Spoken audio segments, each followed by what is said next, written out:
Senator Crago. Here. Senator Ide. Here. Senator McEwen. Excuse.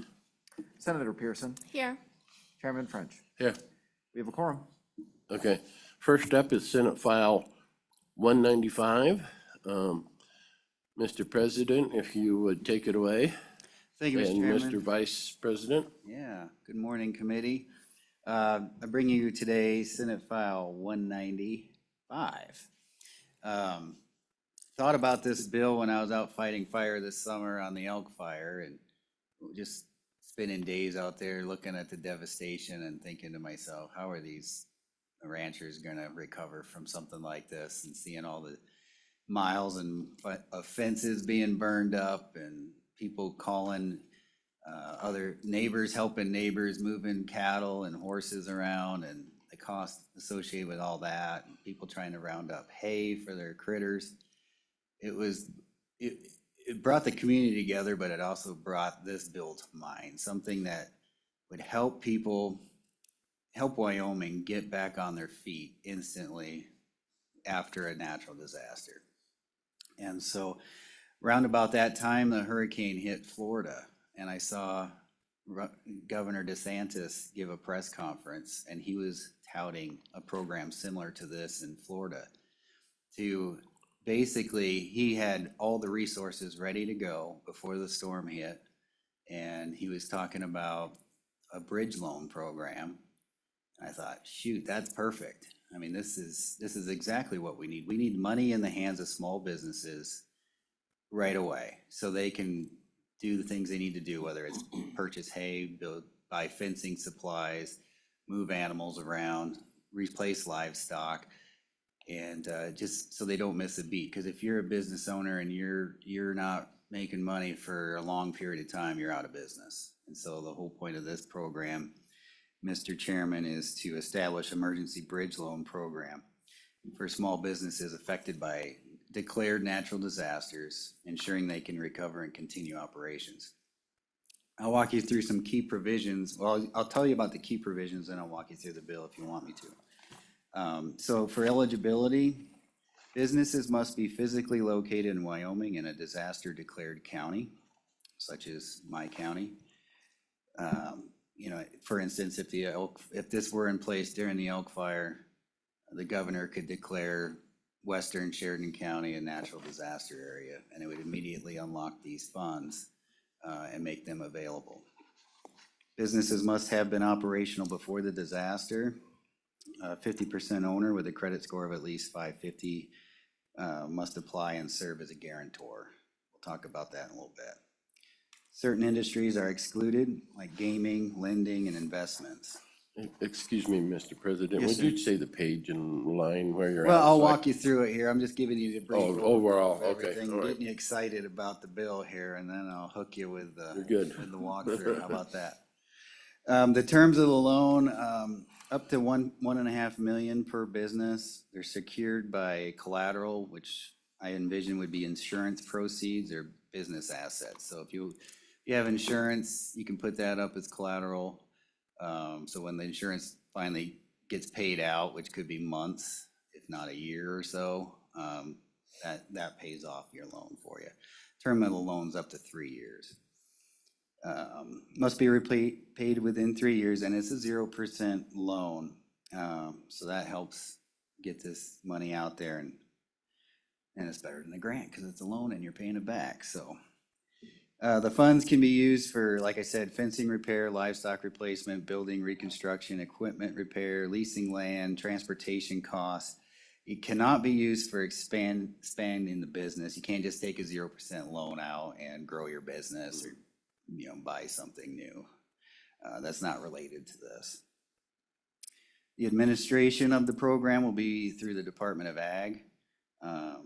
Financial institutions. So the idea is, you know, you have a good relationship with your local bank. If you've been doing business in your community, you have that relationship. Your local bank will be the one to take your application, do your credit check, and get your collateral and process things. And then if you check out, the Department of Ag, the idea is the Department of Ag will disperse the money within a certain time frame, and away you go. Let's see here. So how we fund this is we're gonna put a $50 million allocation from the general fund. This will be a revolving fund, so when loans get paid back, it goes back into the fund. And accountability, annual reporting to you guys on this committee, and the department will promulgate rules. And that's about it on the big picture stuff. And I can walk you through the bill now. So on page 1, line 12, this is where we create the Small Business Emergency Loan Program, and over to page 2. Definitions, page 2. Let's see, over to page 3. Pretty self-explanatory. I don't want to read you the whole bill, but looking for anything that's exciting over here, but it's all, page 5 talks about being physically located in Wyoming, like I talked about, all the eligibility requirements. Page 6, same thing. At the bottom of page 6, you'll see Romanet 4, upon recommendation from a financial institution, the department shall, not later than 10 business days after receiving the recommendation, review the recommendation and ensure that the applicant qualifies. Once they've determined you're qualified, the money gets dispersed. And here's how we pay for it. I'm over on page 7 at the bottom. You'll see the processing fee, the origination fee. So in order to get the banks to want to do this, there's got to be some incentive for them. So that's where you see the 1% origination fee that's paid by the state and 1% paid by the loan applicant. So the banks will receive a 2% origination fee for their time to participate. And participation in the program is voluntary. They don't have to. And over on page 8, the cap is 1.5 million for each business. That's certainly negotiable, but I figured that's a good starting point to see where the body comes down on that. And right below that, be secured by insurance proceeds that the business will receive, or other land or equipment or other assets. So you got to put up some collateral, whatever that may be, but it's not unsecured debt. Bottom of page 8 tells you what the limitations are on what the funds can be used for. Page 9 talks about the repayment terms, 0% interest. Let's see here. Page 10 just discusses the program and the loan account. Bottom of page 10 is the accountability factor in paragraph G. And then over on 11, section 2, there's the appropriation. Section 3 is the Department of Ag shall promulgate all rules necessary to implement this great program, and it's effective immediately upon completion.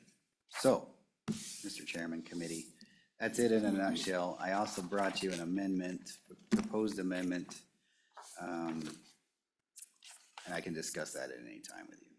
I'll stand for any questions. Okay. Any questions of President Bateman? Did you have a question, Bob? Yeah. Senator Ide. Yeah, thank you, Mr. Chairman. Senators, thanks for being here. That was a lot better presentation than what I gave yesterday on the floor. That was a little more thorough, but I was trying to be quick. But a couple of questions on first question is, why the Department of Ag running this through there? I kind of see some of these other ones with a little different shuffle on how that's going to work. And I guess the other question is on repayment. There's really, from what I see, no real terms. It's just that it's due at the end of 3 years and you can prepay at any time. So with that, thank you, Mr. Chairman. Thank you. Senator, Mr. Chairman, Senator Ide, chose the Department of Ag because this primarily is an agricultural loan process. I mean, most of this is geared towards the ag industry, but it is for other small businesses as well that may be affected by a flood, or as my amendment takes into account, if the a dam breaks. And we know about a particular one that might break in the near future. So if that amendment gets adopted, that would rope in something like that as well. But typically, that's why. And just have faith in the Department of Ag to be able to handle it. I think they can do it. They have good people up there.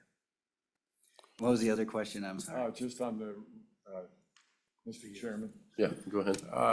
on the repayment, there's really no monthly payments, no quarterly payments, just pay it off whenever you can and with a 3-year deadline. Thank you, Correct, Mr. Chairman. Mr. Chairman, that's, we didn't want to get too prescriptive in that. I'm sure they might develop some rules on there, but my thought being, you know, if your insurance check is 8 months out yet, 12 months out, you're still fighting with insurance. I mean, you're not gonna make any payments, but when it comes, it comes. But you're out, after 3 years, you gotta make that payment. It's gotta be, or else collateral used, so to speak, so. Any other questions? So this is pretty much, I mean, bottom line, just a bridge loan. Correct. I mean, you get wiped out and you can go tomorrow and get this note, you know, it's, you have to pay it back in 3 years and you have to put up collateral. But it's something that you can immediately go to, is how I see this. Mr. Chairman? Yes. If I may? Yeah, when I first saw this, I was really excited. You know, what the bill tries to do is put needed money, it's a quick rescue for those who have suffered an emergency. Otherwise, we're waiting for the legislature to take action because of a specific emergency, such as the fires that we had last summer. This sustains that kind of emergency, whatever year it occurs. It does so in a quick manner. And really, in many ways, it's a business saver too, because as soon as you are approved of that loan, then you can get that quick rescue. So I think it's a win-win, and I'm not in any way concerned about the 3-year payback. It is a loan. They will pay back in 3 years. They do have to go through a credit check. So yeah, I stand in support of this bill. So thank you. Senator Craigo. Thank you, Mr. Chairman. Good senators. So I just had a question on the security part of this. As I read it, we're not really requiring collateral other than insurance proceeds, or am I missing that somewhere, Mr. President? Mr. Chairman, Senator Craigo, yeah, it specifies insurance or land or other equipment. You can, let's see, let me see where that is in the bill here.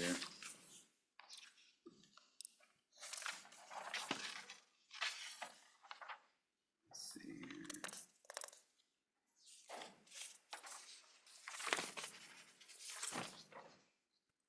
I know I just looked at it. I think it's Oh, there it is, page page 7. 7, yeah, be secured by insurance proceeds that the business will receive as a result of the disaster or other land, equipment, or assets owned. And I'm assuming, you know, FEMA money, if it were available, could be used as well. And then I forgot to mention also, another feature of this bill is it allows for people to make donations to this fund. Another thing that happened during the Elk Fire was the overwhelming support of the public, people reaching out to us, firefighters, say, hey, how can we help? And we'd show up at the fire hall and there'd be pallets of food and water. I bet. People would be bringing checks by, cash. And I'm like, well, okay, well, how are we doing all this stuff? I mean, we're a fire department, we don't manage all this, like, stuff. So this is an option for people that they feel helpless, but they want to help. They can write this check to this program and that can offset somebody's payments, you know, if there's enough money in there to do that. So that was the idea behind that too. So you feel that anyone taking that maximum, the 1.5 million, that loan's secured by enough collateral, either land or insurance proceeds or whatever? Mr. Chairman, yeah, that would be up to the banks to make sure that. Make that's sure, okay, yeah. properly secured. These are not unsecured loans. Okay. Any other questions? Senator Ide. Thank you, Mr. Chairman. One more quick question on, we've got that, something similar in the budget right now that we worked on yesterday, and then some other ones that are kind of in the pipeline. If this bill gets passed, how does it play into, what's in the budget, or maybe another bill similar that would pass? Just how would that work? Thank you, Mr. Chairman. I'll defer to the chairman of appropriations who deals with that stuff. So I think what we would do is that we would have two such programs, and we could deal with that issue through the conference committee. So, Further questions? Don't leave. Stick around. Any further comment? The Department of Ag, yeah, please, if you'd comment on it.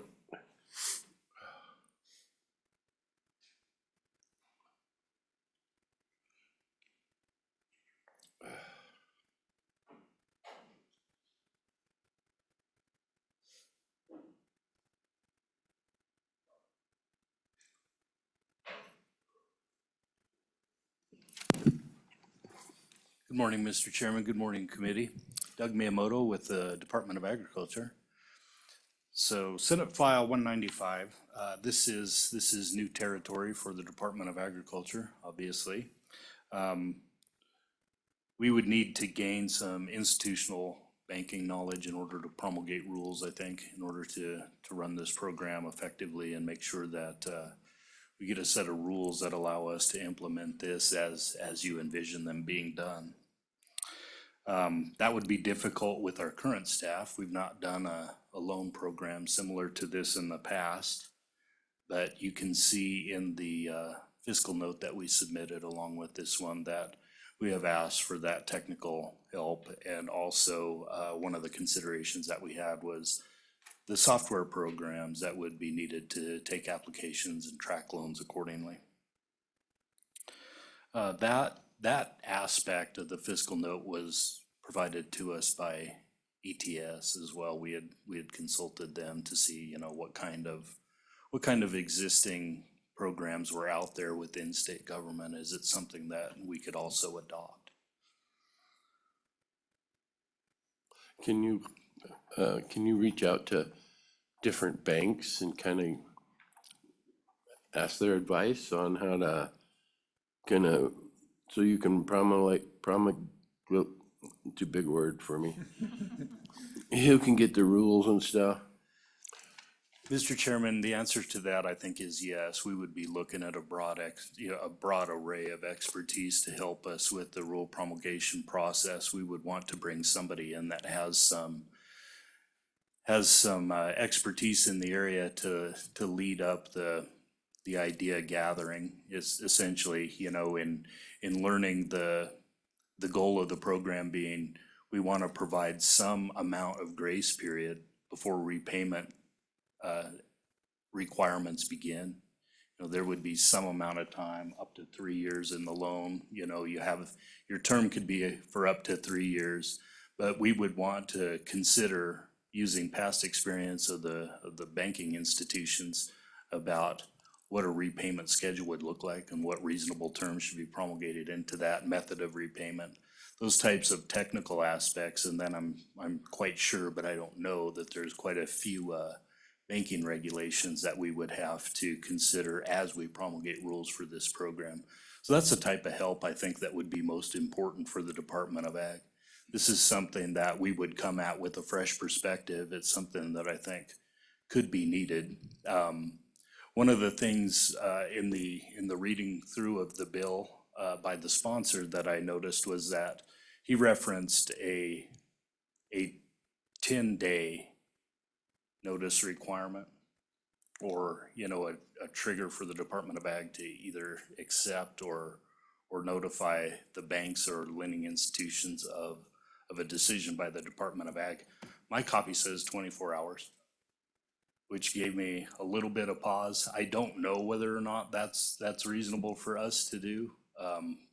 I think until we get in the midst of it, it would be difficult to have any kind of projection about whether or not that's something that we can pull off. I mean, if it's in the bill, it's something that we're gonna have to bend over backwards to meet for sure. But that was one part that caught my eye. Well, could you work with the sponsor of the bill, President Biteman, on maybe an amendment that when it comes to the floor, there could be an amendment to maybe address your concerns on such a fast turnaround? Yes. If you Mr. have Chairman, concerns. I'd be happy to have that conversation for sure. Yeah, if we visit with him and see, kind of, maybe satisfy any concerns you may have. Absolutely. And with that, Mr. Chairman, we're happy to answer any questions that we can for you.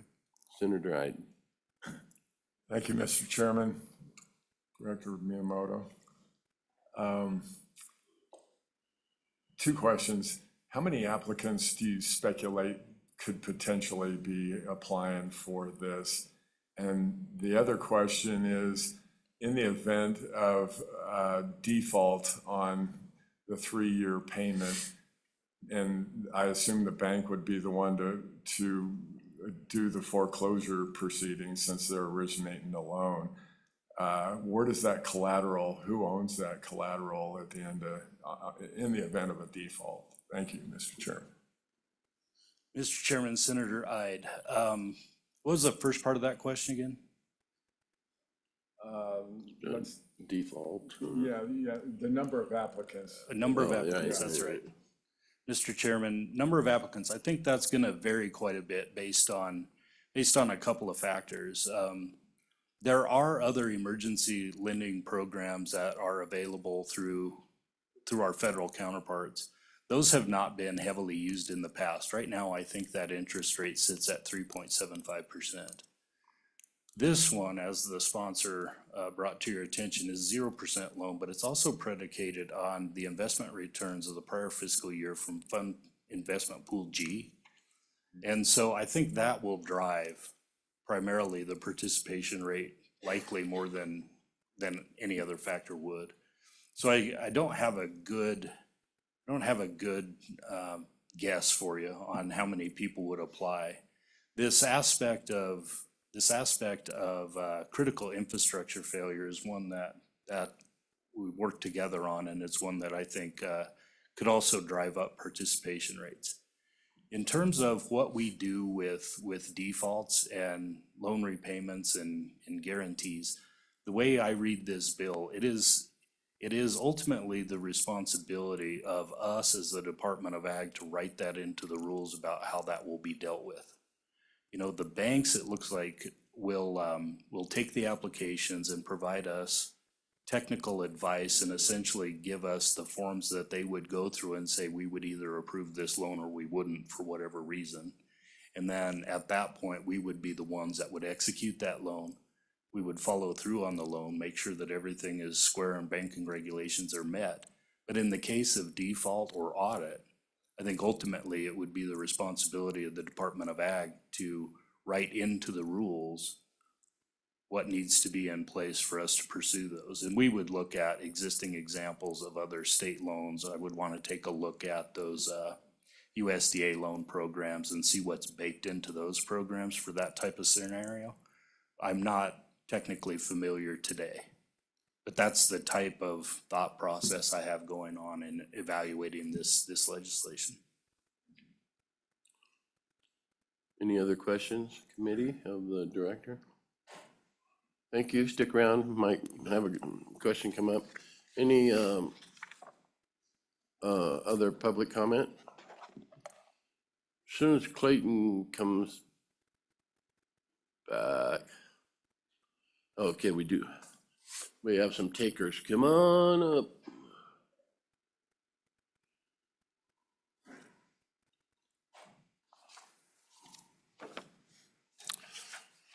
State your name for the record, please. Morning, Mr. Chairman. Scott Meyer on behalf of the Wyoming Bankers Association, representing your community banks. we stand in full support of this bill. I don't see this much different in kind of character than the PPP loans. I mean, there's a lot of differences in where the money comes from and how it gets distributed and everything, but the whole concept of the banks wanting to jump into this makes a lot of sense. I think President Biden talked about, from a personal experience, going up there and fighting the fires, but he also mentioned people making contributions. My members have had numerous calls from customers. How do they do this? They want to help. And then we've had members that have wanted to contribute money to this as well. And so this does provide an avenue for everybody to get involved that really wants to get involved. I think that as we get into this stuff, the devil really is in the details. So we'll see how this stuff fleshes out. But in promulgating those rules and talking about how maybe the Department of Ag can do stuff, I know that the Wyoming community banks will be more than happy to help in maybe establishing some of those things if they needed guidelines or they need some guidance, what have you. So they're willing to do that. I think the question that one of the questions that was offered or asked by Senator Crago, but I think, yes, they're going to be collateralized by the insurance proceeds. There is a provision in there for land and equipment.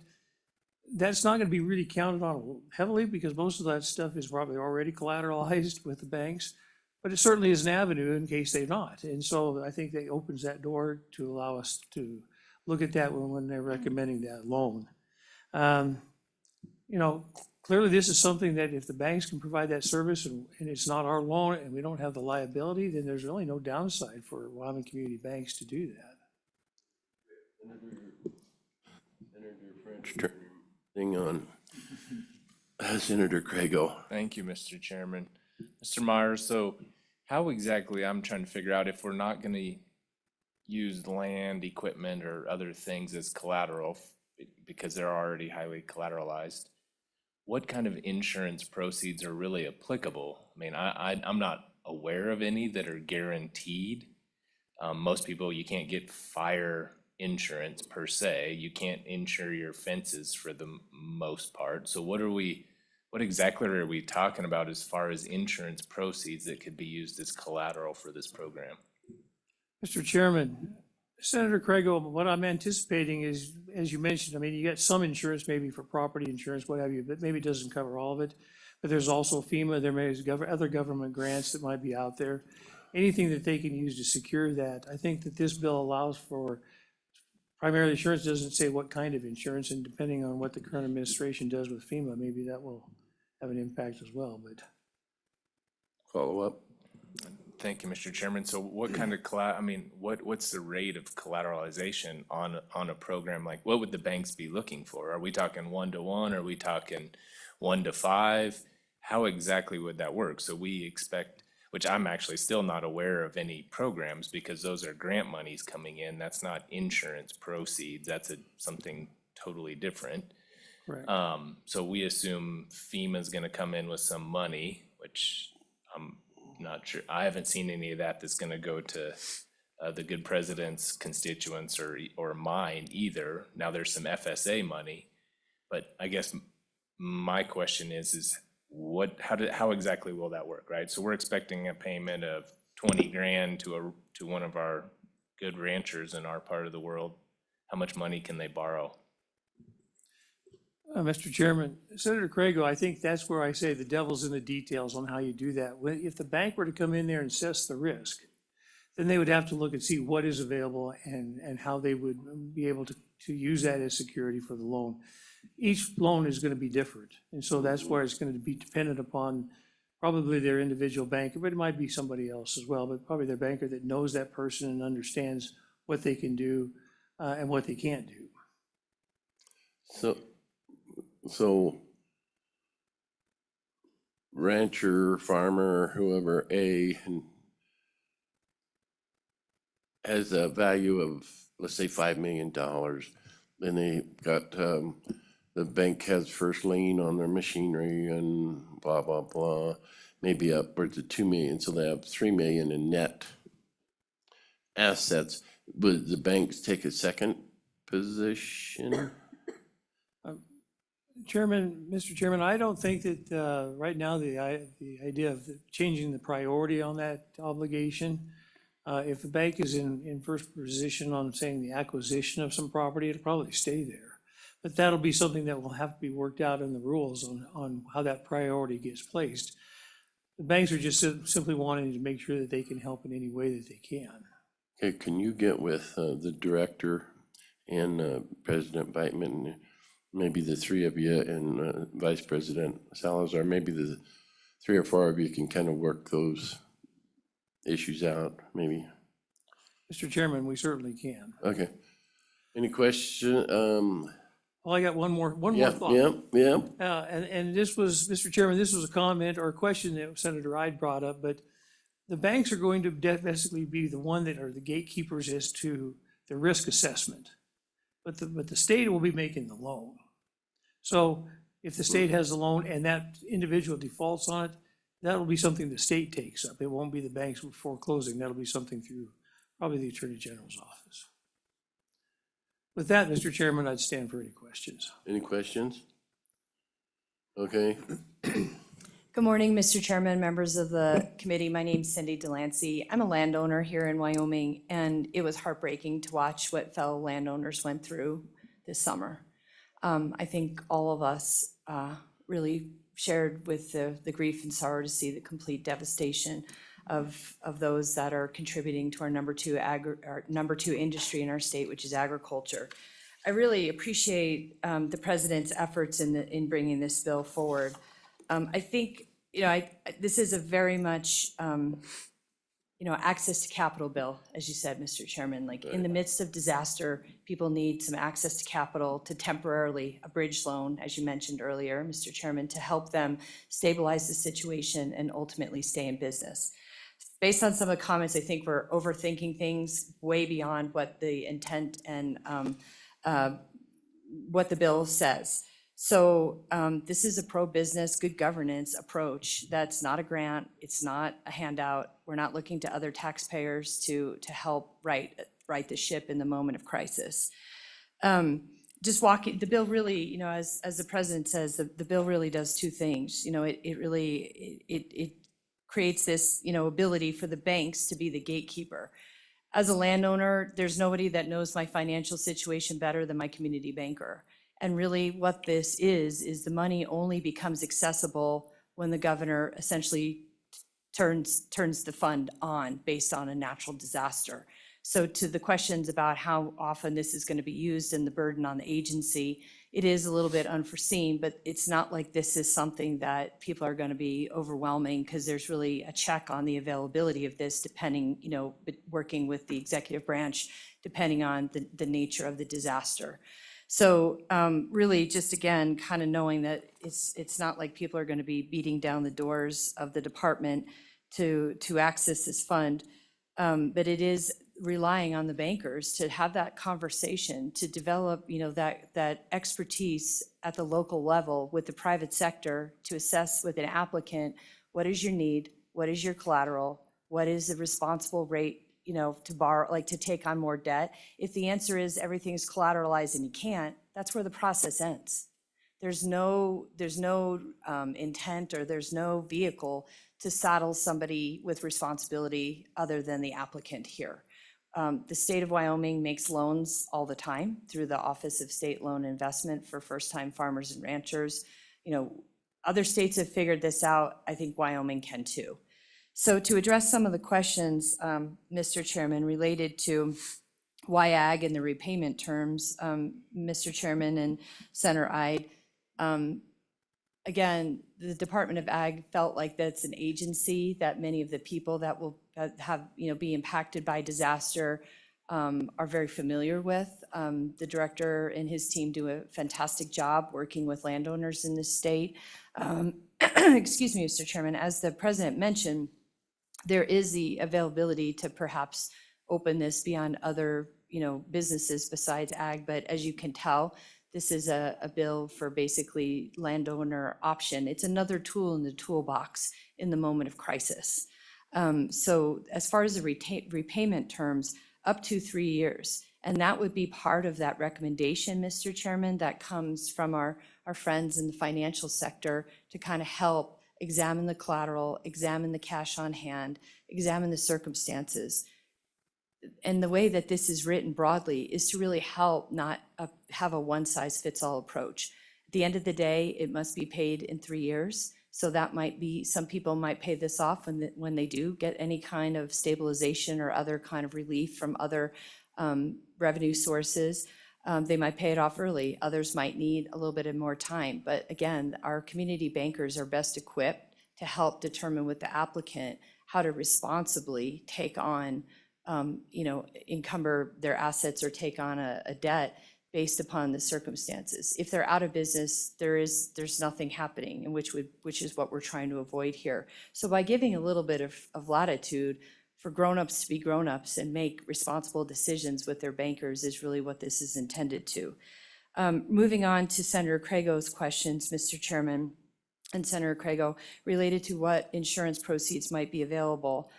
There are many types of crop insurance programs, hay insurance, that it just depends on what the asset is. But there's a lot of programs out there, I know, because I pay the premiums on them, as far as insurance is available for proceeds, livestock insurance. I know what I pay to insure my animals. So those are the types of proceeds, Mr. Chairman and Senator Crago, that really page 7 is providing for. The key term on this too, Mr. Chairman and Senator Crago, is on line 18, where it says, or other assets owned by the business.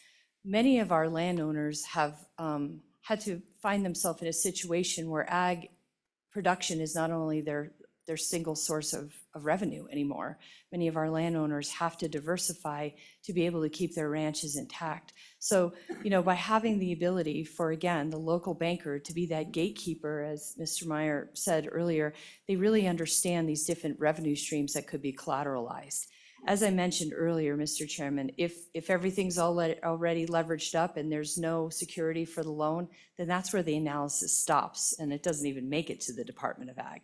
But if there is the available credit, it's a sensible, smart loan, like our community bankers know how to do, then there is a recommendation which includes this package of what this debt could look like to the department for either an up or down. That's really the role of the department, that we don't want them to be stepping in the shoes of bankers and trying to go outside of their lane of travel. Basically, just the keeper of the funds, relying on the technical assistance at the local level. Senator Crago. Thank you, Mr. Chairman. So, Ms. Delancey, I'm in total support of this idea. My question regarding the collateralization was, we need to give some sort of guidance, right? Because the banks are not loaning their money, they're loaning the people's money. And so how they review the risk or determine the risk might be different than if they're loaning their own money, and they might have different standards for loaning their own money than loaning our money.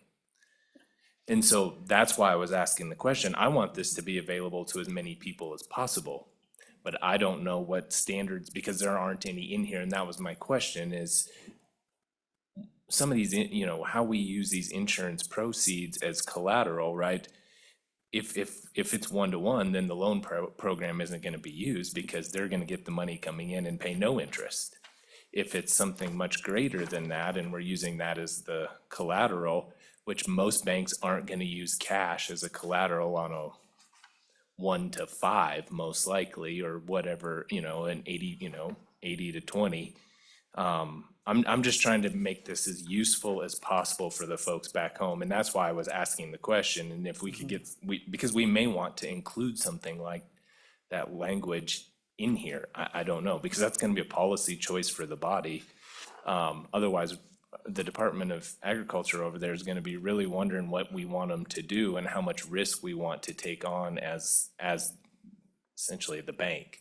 So that's why I was asking the question. I'm just trying to get us some good guidance so that when we get this bill to the floor, we can tell folks, hey, here's what we're thinking. Here's the guidance to give to the department and to the banks. This is because the banks get that guidance. If they're doing a PPP loan, or if they're doing some of these other loans and where they're government backed or government guaranteed, they have guidance. I'm just trying to figure out that's all I was trying to get at. So if you could help us with that, between the two of you in the next couple of days, that would be really awesome. Thank you. Thank you, Mr. Chairman, and thank you, Senator Craigo. Absolutely, and I certainly applaud, your sophistication as not only a lawyer, but a rancher and a business person, that those terms, perhaps we need to be a little bit more prescriptive as far as commercially reasonable. But I think there's an implication here as far as just commercially reasonable terms, meaning, that's where the loan, the 2% origination fee comes from, Mr. Chairman. And that's really where, again, this rulemaking process, the vision, I think, in the legislation is to bring the technical expertise of the Wyoming finance community together with that technical expertise, knowing the landowner community and the Department of Agriculture, that is exactly the place where that those types of policy statements could be made with the opportunity for notice and comment by the public, Mr. Chairman. If we want to bring some kind of amendment to insert, commercially reasonable or what other type of language that would give the body a sense of security that bankers are not going to, be recommending, inappropriate ratios for, either too much or too little. We don't want this to be the three little bears. We want to get the porridge just right. And so if we need to continue to work on how to figure that out to address any of those concerns, Mr. Chairman, I'm happy to. But the implication through the way that the bill is drafted and the language is commercially reasonable terms. Any questions? Thank you. Stick around. I'm gonna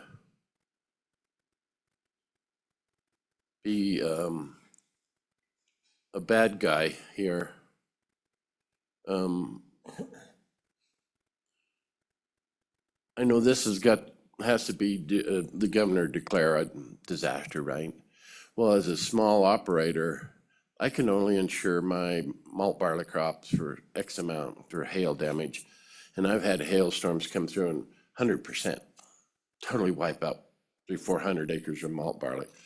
And I can't fully insure it for hail because I would guarantee myself of losing several $100s an acre. So you're trying to take as much as you can, but in the end, when I would get, it's happened more than one time, hailed out 100%, there goes $100,000. Well, a small operator, you're like, that was a major disaster. So just making a comment. Any other public comment? I think we have one online. Clayton? Pardon? There's no one online, Mr. Chairman. The person who registered is not present. They decided not to, okay, all right. Yeah, Senator Ide. Thank you, Mr. Chairman. This may be for the good bringer of the bill, the President of the Senate. Just on the timing on this, we've got a July 1st, 2025 effective date essentially, and it would seem with as long as this has been going on, or since the fire, people would be looking for this bridge loan like today. Just a question there. Thank you, Mr. Chairman. Thank you, Mr. Chairman. Senator Ide, I think we're gonna need some time to stand this thing up. Yeah. It's already, I feel bad, it's a big ask on Department of Ag already. And so I think we probably need till July 1 to get this done. That's what I was It's a wondering. big lift. And, quite frankly, this is out looking to the next disaster. I think, obviously, when they get this stood up, there may be some applicants if the governor retroactively declared one of our areas as a natural disaster area, but I doubt that would happen, but you never know. It might be available for weed control or something like that, because of the fire. But this is mostly forward looking to the next one, because there will be a next one. We just don't know when and where and what type. Good. Well, I just kind of wanted to hear that. Thank you. Yeah. Any other question? Mr. President, Vice President, do you have any numbers on how many cattle were lost, how many miles? During the interim after that fire, we took a tour out there east of Buffalo or out in the fire area. As far as you could see, and the different people testified. I remember one young lady was pretty choked up that had a lot of miles of fence that were destroyed. Do you have any total numbers on this last I fire don't have- season? Mr. Chairman, not on the number of cattle. I've heard a lot of anecdotal tales from people like you heard. But I don't want to repeat numbers that I don't know are Right. accurate. I can tell you total acreage burned this year was what, 800,000 acres or 595,000? It was an enormous amount of acreage. And so you can do the math on the miles and miles of fencing that Yeah, just cross got fences wiped and- out, yeah. Okay, Senator Craigo? Thank you, Mr. Chairman. I was just gonna say the young lady that come and testified at our committee in Buffalo, I mean, their ranch alone lost 100 miles. Right. A fence, That's one what I place. thought, but So we're talking thousand upon thousands of miles of fence across the state between, and that includes Sheridan, Johnson, and Campbell counties, and there was lots of, that's just what I know about. I mean, I can get us numbers from those places, but there were lots of other fires in the southeast part of the state too, so we know, I mean, it's a lot. It's lots of dollars. I mean, hundreds of millions of dollars when we start talking fencing. and I think maybe it was at that Buffalo meeting, correct me if I'm wrong, $5 to $6 a foot for fencing? Yeah, I think that, I think it's gonna be in that people are saying $4 to $7 range In a that foot installed, and that includes taking out the old, because when it burns down, it gets a lot harder to Right. get out of the ground and it just becomes more difficult. But yes, that's take out and replace is somewhere in that $4 to $7 range per foot. Wow, wow. That's just that's just a wow. Yeah. Any other questions? Any other public comment? And nobody online? Okay, we're to the point of, what's the committee's preference here? Mr. Chairman, I believe Jim Magagna has just joined. He is on. If you would like to hear from him. Yeah, okay, bring him on.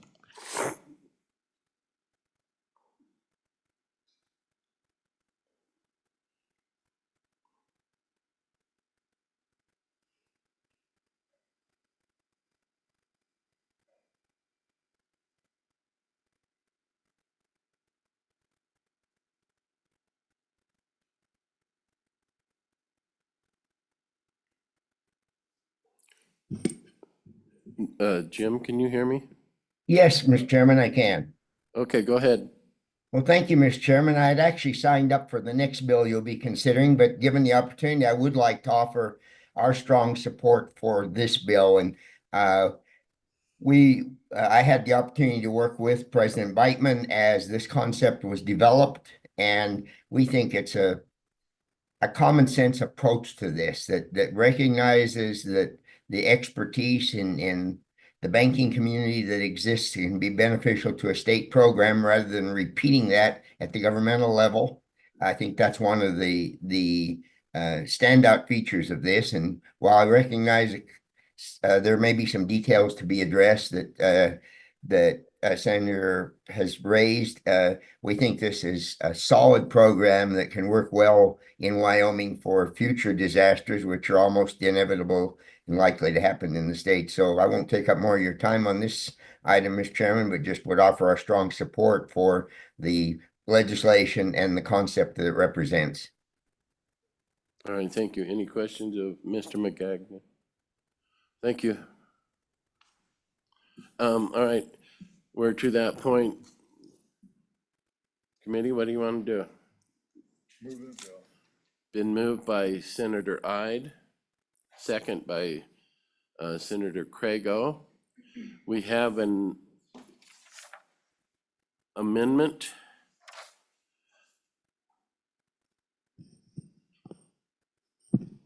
Page 4, line 8. After occurred, insert for purposes of this paragraph, the governor may declare a natural disaster for purposes of making loans available under this section upon the failure of infrastructure, including but not limited to roads, bridges, dams, and irrigation infrastructure. This amendment is by the bringer of the bill, President Beitman. What do you think of the amendment, folks? You good with it?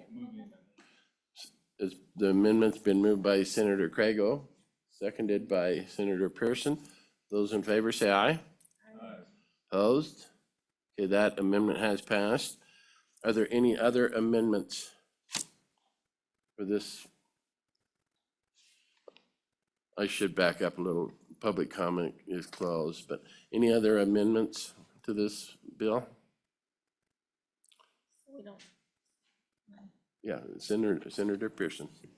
Thank you, Chairman. So we don't want to put in the amendment as far as the timeline. We're going to work on that and do it on the floor. Is that correct?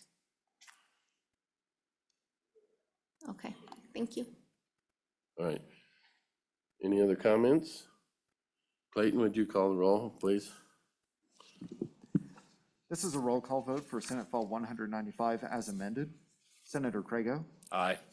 Senator Ide, Aye. Senator McEwen, Pardon? Senator McEwen, He left the form saying aye. You sure? Senator Pearson, Aye. Chairman French. Aye. Mr. All right. Chairman, that is 5 ayes. Senate file number 195 has passed as amended.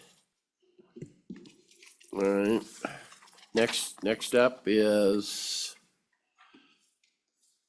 too much paper. Did you want to stay here or down there? Okay. Okay. Next up is Senate File 105. Senator Ide is going to go to the hot seat and present the bill to us.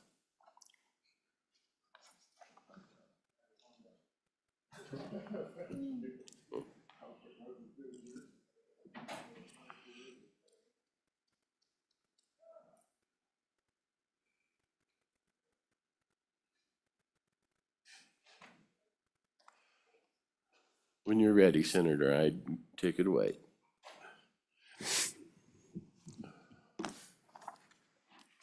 Thank you, Mr. Chairman, members, the committee. Senate File 105, an act to preserve state territorial sovereignty, is a bill about private landowners selling their land to the federal government. And it started with me a couple of years ago. I've always been interested in federal land issues, being a landman in my past life, on how it all came to be. And there was an incident in the county I'm from a couple of years ago that a large ranch was sold to the federal government, and it was kind of done somewhat clandestinely. And I was wondering how much, it was one of the largest private land purchases ever in the state of Wyoming. And the executive branch did push back, but they pushed back more on just the, not going through the right process, public comment. And I was curious why we didn't stretch it further to the legal aspect of it, the constitutional aspect of it.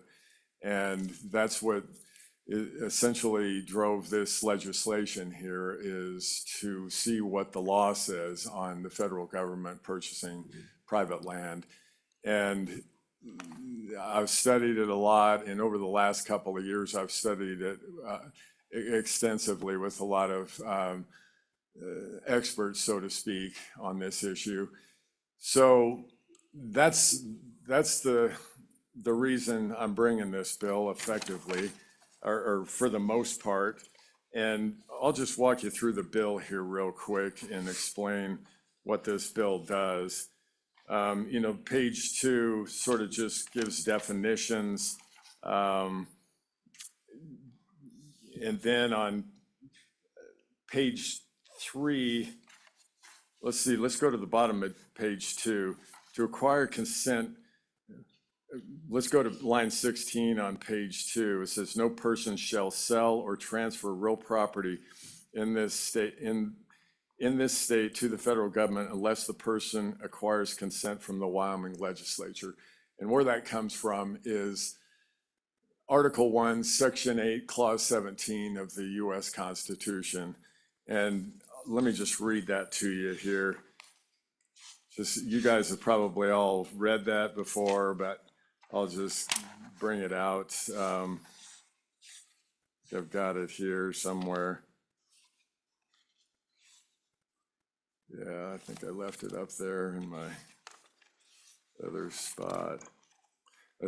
Basically, yeah, here it is right here. So Article 1, Section 8, Clause 17, to shorten it up just a little bit, the Congress shall have power to exercise exclusive legislation in all cases whatsoever over such a district not exceeding 10 square miles, referring to Washington, D.C., as may by session of particular states and the acceptance of Congress become the seat of the government of the United States. And then this is the main part of that Article 1, Section 17, and to exercise like authority over all places purchased by the consent of the legislature of the state in which the same shall be.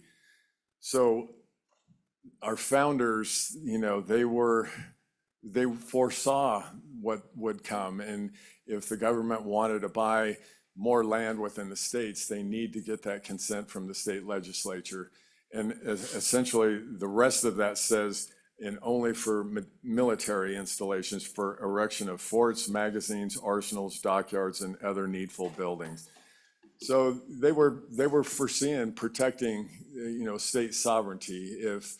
If the citizens are allowed to traffic in state sovereignty, we need a check there by the state legislature to, you know, approve that. And essentially, the Constitution is only for those specific purposes. So these sales of large blocks of land just erodes our state sovereignty and jurisdiction. Essentially, the big ranch, you know, we lost income tax base there from that ranch. No more PILT payments because our population had reached a certain level, so you couldn't get any more payment in lieu of taxes.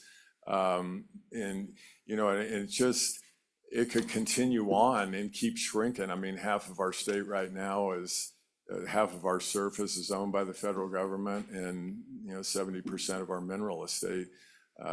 So this is a check. That's what the founders wanted, was the state legislature to, you know, review that and see if it's an enumerated power of the U.S. Constitution in order to sell that to the federal government.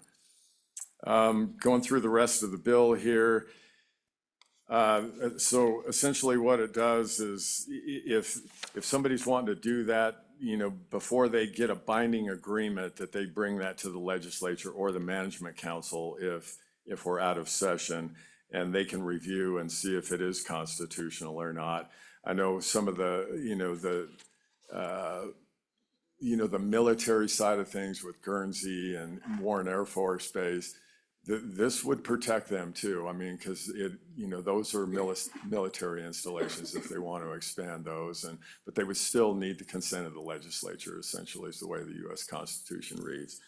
The penalties on this, if a person fails to submit that information and goes ahead through with their transaction, essentially they're jeopardized with losing the money that they had received for that sale. So it does have, some teeth in it to, make people abide by the law, essentially, before they go through with what they're trying to sell.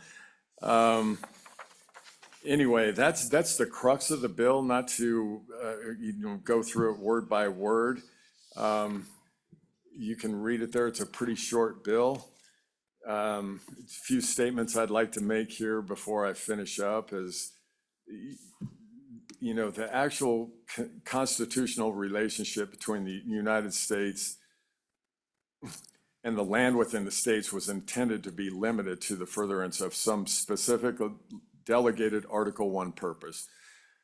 This is undoubtedly why the enclave clause, which I referred to, Article 1, Section 8, Clause 17, limited the purposes for which the lands may be acquired within the states: forts, ports, magazines, arsenals, dockyards, and other needful buildings. There's nowhere within the constitutional delegated purposes is the federal government authorized to be a government over land as such, or over land for purposes beyond the reasonable scope of its enumerated powers. So this is just our duty.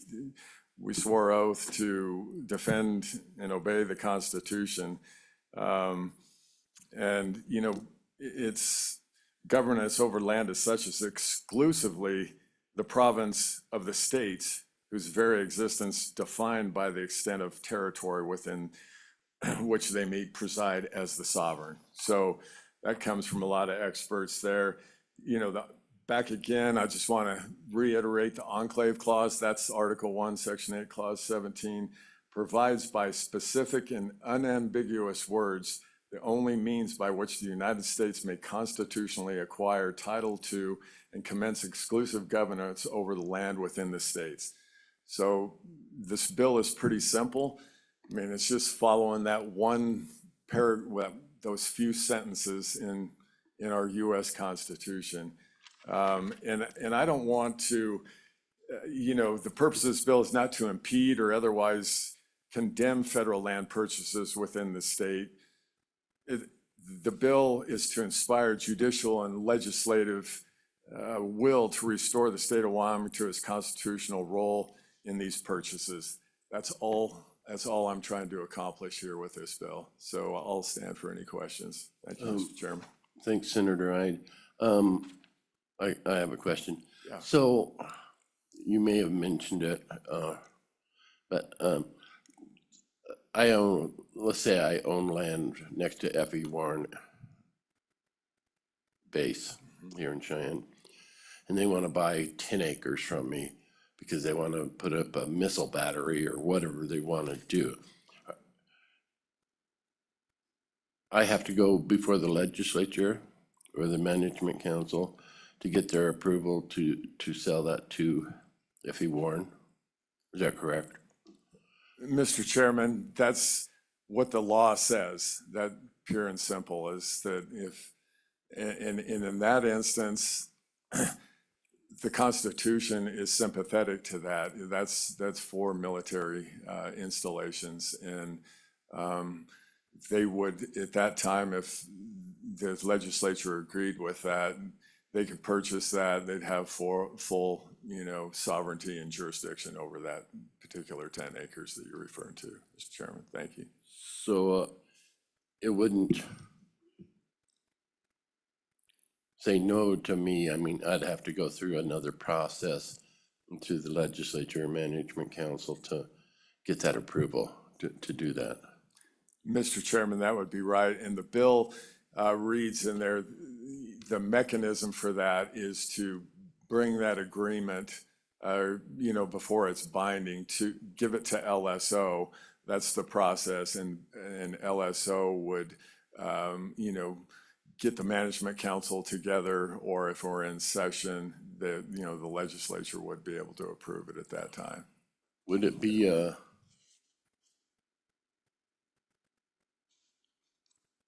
an individual bill or something?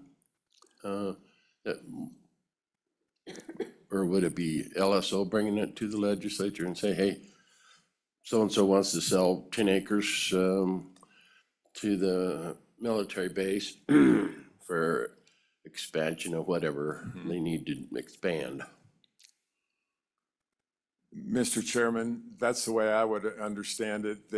You would have, say, a purchase agreement subject to, the legislature's approval. So there's no loss of their earnest money or anything like that. And, the LSO would bring that. and how that would work, I guess that's a good question, Mr. Chairman. Specifically, you know, talking to LSO, I assume that they would bring a statement or to the legislature and to authorize that purchase. And maybe some of you senators up there would know a little more specifically how that might work. But it's, you know, in the US Constitution, it doesn't have any detail on that, and it would just be bringing it in front of the legislature or the management council and getting authorization, probably an up or down vote that it is constitutional and they can sell Would that it just land. be the act of someone selling land to the base? I mean, would my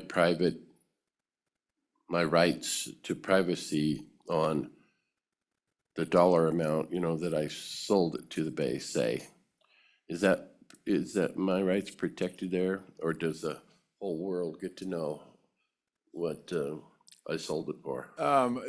You know, the details on that, Mr. Chairman, I would say that would be confidential. I mean, the price has no bearing on whether they can sell it or they can. It's just Okay. strictly on the Just the letter of the transaction. law of whether, you know, they can actually, I always hate to use that word, but it is trafficking in state sovereignty. We lose, like in the case of the Natrona County purchase, you know, we lost all, you know, police power, sovereignty, jurisdiction, tax base, and they could, if we don't use our check that we have in the US Constitution, they could just keep, you know, purchasing more land and shrinking our state, what it already is right now. So that's all this is just to put a check on just carte blanche, printing money and buying ranches and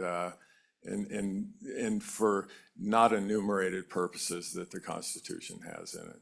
Like my county, if you include the northern half of Yellowstone Park, which is in our county, in the Forest Service and BLM land, it's 87% of Park County is federal land or whatever. So any questions of Senator Ide? Okay, at this point, thank you, Senator. I'll open it up to public comment. Anybody like to comment on this? I believe Mr. Magagna wants to comment on this.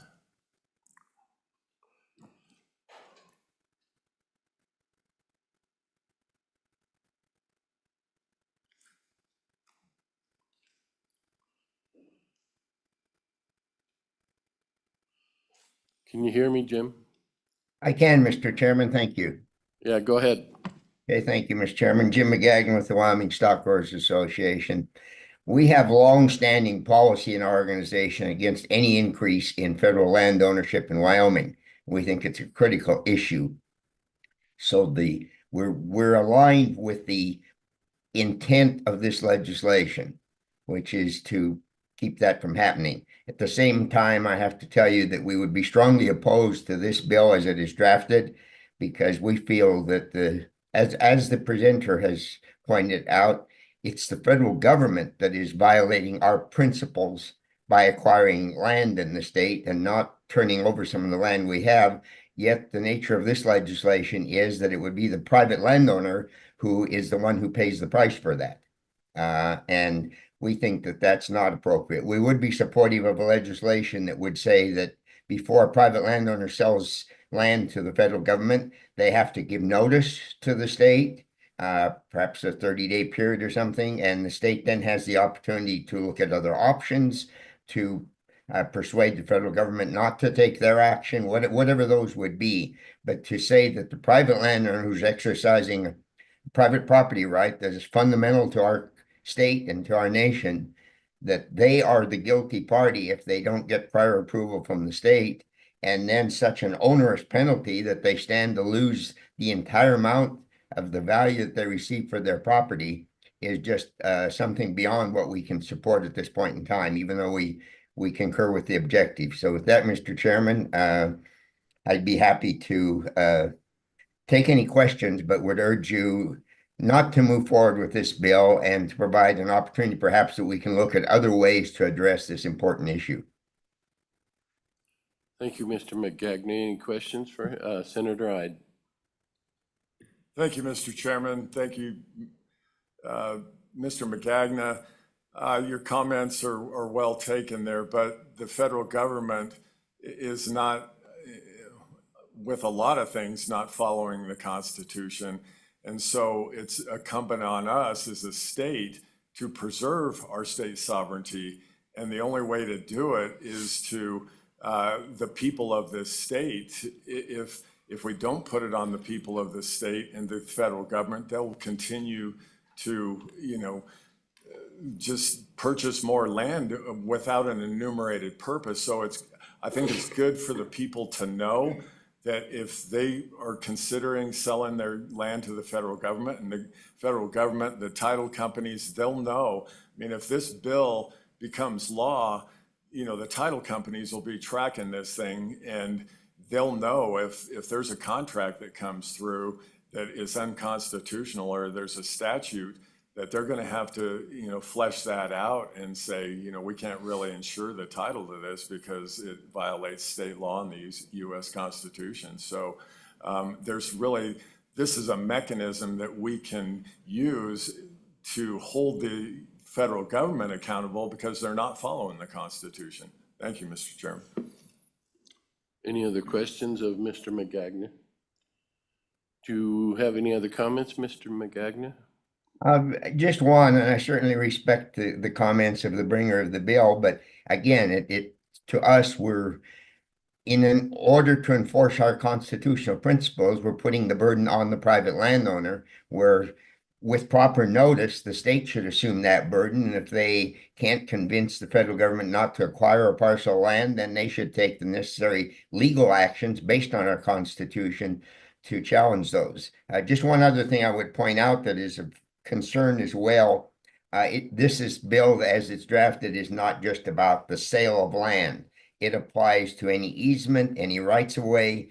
So if I want to grant an easement to the federal government to put a road in across my property in order to enhance access to the federal property for hunting, fishing, whatever that case may be, even that simple step would require this onerous process under the terms that we find in this bill. So that's just one additional point. While we think that this simply is legislation simply not ready to move forward at this time. All right, thank you, Mr. McGagna. Any other comments or questions of Mr. McGagna? Thank you, Jim. Are there any other public comment? Seeing none, we don't have anyone else, do we, Clayton? Seeing none, close public comment. Committee, what's your pleasure with this bill?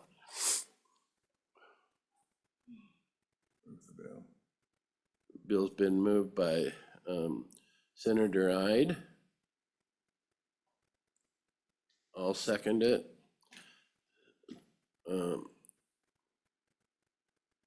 Any amendments on this committee? Seeing Just wondering. Senator Pearson. Thank you, Mr. Chairman. So I can understand what Jim McGagna is saying. I'm just wondering if we pass this to the floor, can we take some of those things into consideration and maybe work with the stock growers on some amendments? I don't know if Jim is still listening, to make this more friendly to our landowners and the Stock Growers Association, but I'm in agreement with what this bill is saying. I'm in agreement with that, but I can understand what Mr. McGagna was saying as well. I just don't know how to rectify that, so thank you. Senator Ide, are you okay with, this makes it to the floor, amendments, you know, we can vote them up or down. Mr. Chairman, yes, I think that's why we want to get this in the conversation and perfect on it if need be. And, you know, regarding the comments from Mr. Magagna on the easements, I'm looking on page 3, line 4, you know, notice of intent to sell or transfer real property in this state to the federal government. You know, the transfer of real property, you know, I can talk to LSO and see if, you know, easements or how, if there's some perfection there to, you know, try to tighten it down to specifically just, you know, transferring right, title, and interest, and, you know, all right, title, and interest for the sake of just losing our tax base, our police power. You know, and like I said earlier, I'm not trying to, you know, impede federal purchases. They just need to do it properly. So we're not eroding our state sovereignty here. That's what this bill is about. Thank you, Mr. Chairman. Committee? Seems like it's time to vote on this. Clayton, if you call the roll, please. This is a roll call vote for Senate File 105. Senator Crago, No. Senator Ide, Aye. Senator McEwen, He has left a voting form. He says aye. Senator Pearson, Aye. Chairman French. Aye. Mr. Chairman, that is 4 aye and 1 no.